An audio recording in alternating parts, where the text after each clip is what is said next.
Prima întrebare.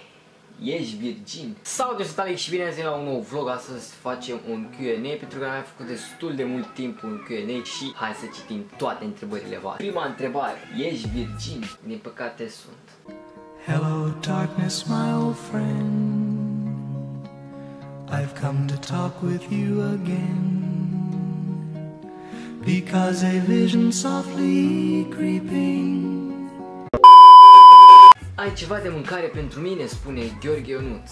Bă, iar ți-e foame, mă, bă, iar ți-e foame, iar vii la mine, mă, să mănânci. O să faci noul challenge cu iubita ta?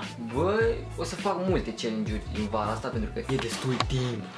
Și de ce să nu fac? Ce-ai face dacă toată lumea te-ar alege președinte și iubita ta nu ar vrea să fii? Nu aș vrea să fiu președinte. Când erai mic, plecai de la grădiniță? Nu plecam pentru că nu știam drumul spre casă. Cine a știut drumul spre casă, frate? Și la grădiniță. Ce faci? Filmez. De ce trăiești? De plăcere. Câți ani ai? 17. Place ciocolata? Da, e albă. Cum te-ai cunoscut cu iubita ta? Păi, acum un an i-am dat mesaj pe Facebook, abonează-te aici. Bine, eu dădeam la mult mai multe persoane să se aboneze. Și a zis, ok, m-am abonat. După un timp, pe 1 ianuarie 2017, am început să vorbesc cu ea. Și, mamă, e cald, frate, sunt 40 de grade afară. Am vorbit pe Skype, ne-am jucat CS, ne-am jucat LOL și de atunci suntem împreună. De cât timp sunteți împreună? De 6 luni și o săptămână. Ai chiulit vreodată de la școală? Da, și la liceu. Mai postezi? Asta fac acum. Ne putem întâlni într-o zi. Dacă ai norocul să mă vezi, ok.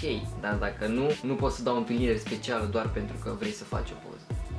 Care este părerea ta în legătură cu oamenii care ucid și stau maxim un an în închisoare? Vreți o părere sinceră? Trăim în România. Când mai faci live-uri? Probabil o să-mi fac un canal separat de gaming și o să fac live-uri pe canalul de gaming și nu o să mai fac pe canalul de vlog.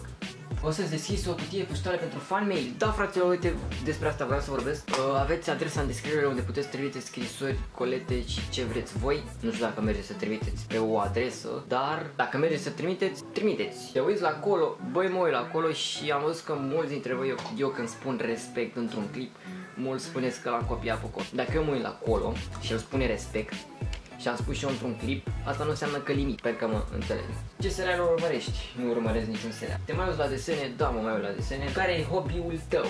YouTube. Care e desenul tău preferat de la TV când erai mic și de ce? Tom și Jerry, pentru că mă făcea să râd. Ok, și cam asta a fost cu toate întrebările voastre. Dacă v-a plăcut, dați like, subscribe și share. Eu am fost Alex și ne vedem data viitoare cu un nou vlog. Ciao!